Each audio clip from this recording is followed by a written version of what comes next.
President, I rise to speak against this motion. Now, we have had serious allegations in recent weeks and the government has responded seriously. We've had referrals to Victoria Police. We've had referrals to IBAC. We've had referrals to an independent review by Greg Wilson. The Act, the framework that independent review sits in, was introduced by those opposite. Denis Napthine introduced that Act. One of the few things he did in the 4 years of term of government that the Liberals had. They did very little else in that time, but they introduced the Act, and they made it clear that any executive inquiry undertaken under the Act would be independent and flexible. So it was good enough for the Liberals then. It was good enough for the Liberals. At the same time, the federal Liberals were starting royal commissions into the trade union movement that dragged on, cost millions and millions of dollars, and found for all the fanfare, for the millions and millions of dollars, tell us what it turned up. And this is exactly what the Liberals are trying to get at again. Their pursuit of lowering the conditions, of lowering the pay of working people, it is an endless pursuit. And the divided Liberal Party, the one thing they can come together on, with their lack of values, their lack of policy, their lack of plan for this state, the one thing they can unite on is their determination to drive down workers' pay and condition. Now, I'll speak through the parts of this motion, and I want to come to procurement, because I am very happy to talk to what this government has done for working people in Victoria through its procurement policies. For starters, let's just think about the entire generation of workers wiped out when the SEC was dismantled under the Liberals last time they were in government. A generation of workforce wiped away. So that is why our procurement policies have made sure that trainees, apprentices come onto jobs. We have ensured that there are targets and quotas that are met to build the pipeline of workers, that we need in this state. And we've made sure that the training and skills is there, particularly through our investment in the TAFE system that was absolutely gutted the last time the Liberals were in charge, and we have spent our time in government, our commitment, our investment to rebuilding TAFE so we can train Victorians to come and fill the jobs that we need to keep up with the demand, of construction, of manufacturing, of our health services across our state. Now, to the procurement, the state government has, where those opposite don't believe in quotas or don't believe in taking determined actions to raise the representation of women, whether it's boards, whether it's MPs in government, we on this side have done that all the way through, whether it's our state boards but also in the procurement of our construction industry. We've also worked actively to support our First Nations people working, because we believe when people who aren't in work, and if we talk about people who aren't in work, unemployment rates were nearly double last time the Liberals were in charge. When we talk about wanting to see women in well-paying jobs getting paid superannuation, something else the Liberals are thoroughly and fundamentally against. They hate the idea of Victorians having savings. Ms Heath, on a point of order. I can't see how this is at all relevant to the motion. Please do, because I just took the chair and wasn't listening. So if you could speak on that.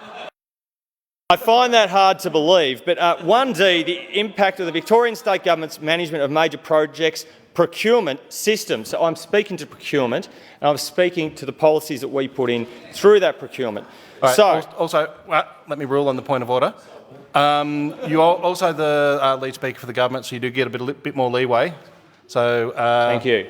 Power on.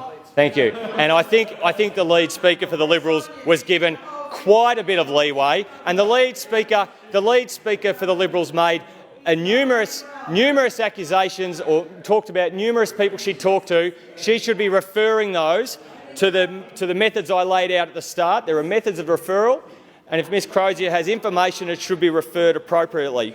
So I've talked through our commitment to trainees, apprentices, to getting women working in the workforce, our First Nations, supporting our First Nations communities as we have a resolute commitment on this side, not seen by those opposite. We've seen so much in recent time, treaty process that walked away from. That is what we know through the procurement. Just one second. If it's getting really loud in here, I do have to listen to Mr McIntosh in case I get another point of order. Can we keep it down a little bit, please? Jobs, procurement. I'm about to go on and talk about major infrastructure projects, something that those opposite in their 4 years did not start one. And when they did have the opportunity to purchase things for this state, the contracts went overseas. The trains, the trams, those purchased by this government are built right here in Victoria, built by Victorians, supporting apprentices and trainees. And it's the investment this side has made in our transport infrastructure that is seeing the economic productivity gains that are going to set this state up for generations to come. We need to be able to get our people from A to B, whether that's on our roads, and we've seen that through projects that are underway at the moment, through our projects across Melbourne. We've seen it with Metro Tunnel to move people on public transport will come online next year. The Metro Tunnel will unlock the capacity of our train network.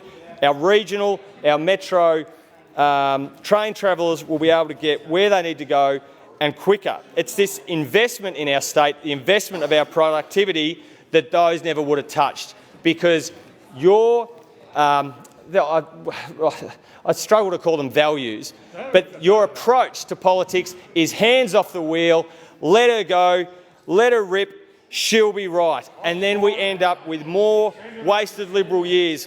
When this side brought in wage theft laws, where were those opposite?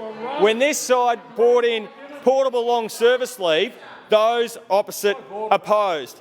Labor hire regulators. You've stood against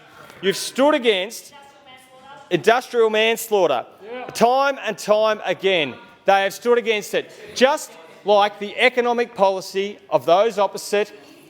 I will speak very briefly federally and then come straight back to the motion. When the opportunity to give Australia's lowest paid workers $1 an hour more, your party couldn't even bring yourself to support that to the Fair Work Commission. Even as a submission, as a recommendation, you couldn't do it, because fundamentally you want to see Victorian and Australian workers getting paid less in worse conditions. You do not want to see those qualities.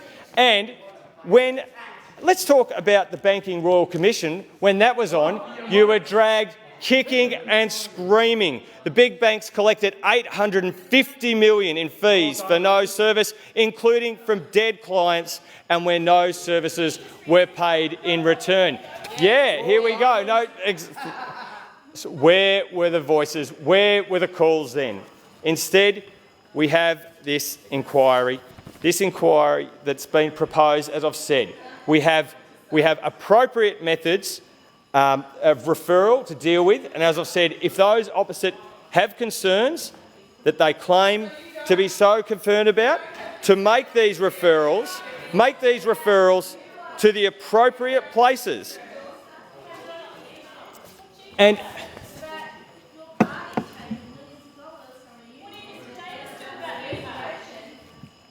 continue on. Thank you. Oh, I've just so many interjections. I just want to... No, I haven't finished. So we on this side are absolutely proud of our procurement policies. We on this side are absolutely proud of the investment we are making in this state, not only to set us up the economic productivity for generations to come, but training a generation of workers that we absolutely need absolutely need, that workers want these jobs, and that's why we see unemployment at record lows. Thank you, Acting President.